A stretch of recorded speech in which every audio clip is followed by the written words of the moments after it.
Hi guys, welcome to day 2. So for today, we're still going on with figurative language here. Yesterday we talked about similes and metaphors, and we began doing a couple different practice activities.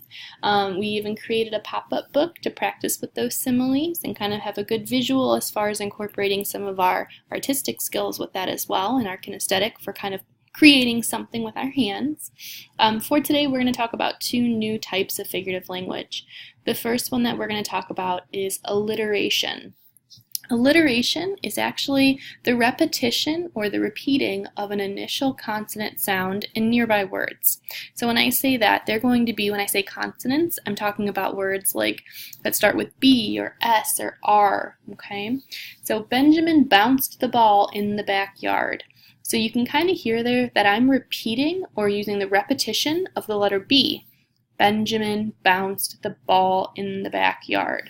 Okay, so alliterations really, I kind of think of it as 3 or more. So if you see 3 or more words with the same sounds that are being repeated as consonants over and over, more than likely it's going to be alliteration.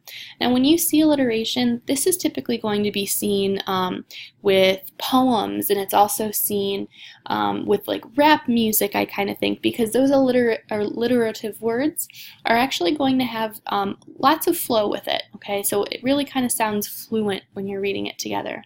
So let's take a look at the next example. The cook couldn't keep the kitchen clean. Okay. Now I also think of alliteration as far as being kind of like a tongue twister, right? So things like Shelley sells seashells by the seashore, okay? And Peter picked a pepper peck. Those kind of words are going to be alliteration being repeated over and over. So the next one, the children chose to check the list. So we have that ch being repeated over and over again. Now keep in mind it doesn't always have to just be a single consonant sound. It can be one of those blends. So the ch sound, children chose check over and over is alliteration. For the next one, Franny flipped through the phone to find the photos. Now with this one, you'll notice that they don't all start with F, but they do have that F sound at the beginning of it, so it's going to still work, okay? So keep that in mind as you go through with our examples too. For today on Google Classroom, you'll notice that you have more practice activities just as a formative assessment to kind of see where you're at. What you're going to be doing here is you're going to write an example of alliteration using the word that I've given to you. So you can see here I've already given you one example. So I gave the word sing, and then my example says, Sandra sang a song about the sweet smell of summer. What I want you to do then is in the blue box, you're going to go ahead and click in Google Classroom. You're going to take a look at the word mirror and try to think of other words. Give me a sentence. Try to create as much alliteration as possible with that M sound being repeated. And then continue on with recipe and photograph for me. Moving along, we're going to also be talking about onomatopoeia. Now, for onomatopoeias, this is probably my favorite type of figurative language just because you guys seem to have the most fun with it. Onomatopoeia is a word that mimics the sound of the object or action that it refers to. So if I gave you the sentence, the dog barked when he heard someone at the door, the word bark almost sounds just like that sound, okay?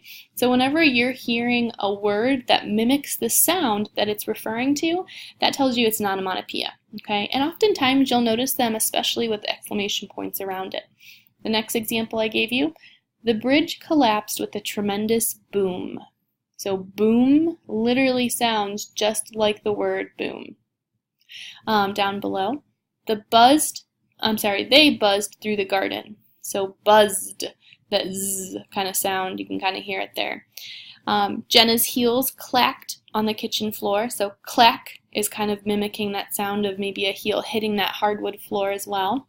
And then the steak sizzled over the fire. So sizzling, it definitely sounds similar to the sound that it makes there. Okay.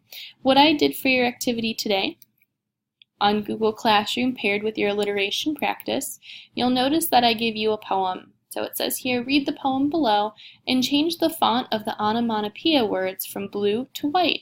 So what you're going to be doing is you're going to take a look at my poem. It says Running Water by Lee Emmett. Water plops into pond, splish splash downhill.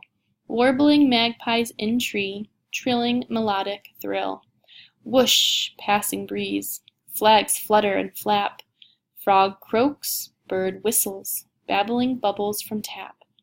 So when you're looking at this, any word that mimics that sound. So if I'm looking at the first sentence alone, water plops onto pond. The noise plop sounds very similar to the word itself. So what I'm going to do is, instead of keeping it blue, I'm going to double click and highlight. From there, I'm going to go up to my toolbar. I'm going to go ahead and change the text color from my dark blue to white.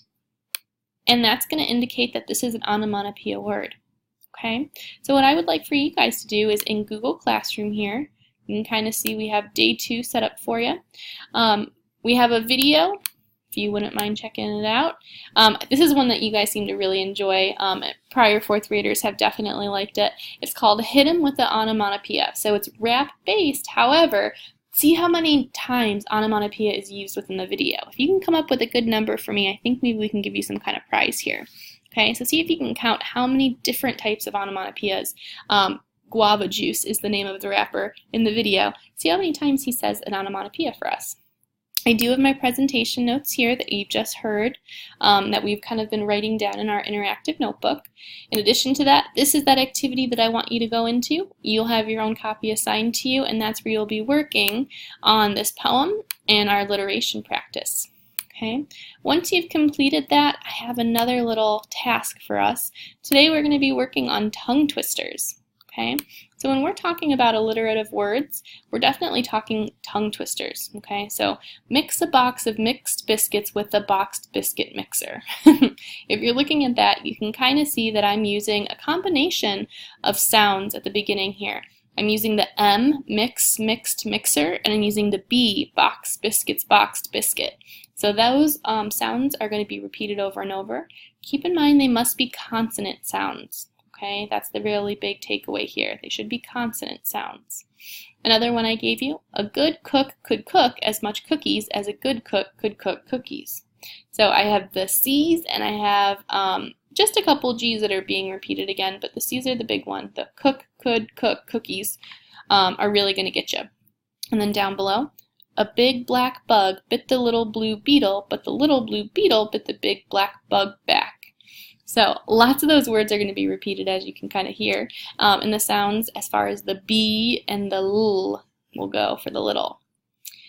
Then we're going to take a look and create our own little tongue twisters here. So you're going to use a graphic organizer to create a tongue twister about yourself. So we're going to do this together as a group, just to kind of give you a little bit of help and guidance as far as how your tongue twister should get started. But just as a kind of an overview for this task, you're going to start at the start box here. You're going to decide what is the first letter of your name. So if I'm using mine here, I'll just use R for Renfro. So I'd use R. And then I want to name 3 words that describe you that start with the same letter as your name. Okay, so if you're using the letter R like I am, maybe I want to say something like, maybe a little reserved, so I could use reserved if I wanted to, and then I would want to think of a couple other words that started with R. Maybe I'd want to say rocking, or we could say relevant, because I try to keep everything kind of up to date. So kind of think of what words would describe you based on your first letter of your first name, and then name 3 things you like that also starts with the same letter as your name. So for example, a food, a hobby, a friend, an animal, a place, etc. And then you're going to take your ideas from above here, and you're going to go ahead and start working on your own tongue twister all about you. Once you have a good tongue twister done, I want you to go ahead and do a pair share with your neighbor and see if you can help each other edit your twisting tongues. And then once you're there, you have a nice little template that has been passed out to you, and you're going to go ahead and do a final write. If you'd like to decorate it, give it some color, and make it your own, that would be awesome. And then that will be posted for us, and we'll use that as one of our displays in the hall. I do have a whole list of onomatopoeias here just to kind of help you out, because we will be coming back and practicing some onomatopoeia words, especially when we get to our choice boards at the very end of this unit, and especially when we get to our final kind of summative assessment or culminating project, in which case we'll be using all 6 types of figurative language. So keep that in mind too.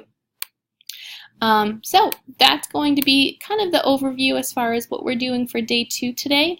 Onomatopoeia and alliteration is our focus. Please make sure that you're reviewing your notes and you're going back and taking a look at that interactive notebook, okay? Use your resources like our videos here to help us.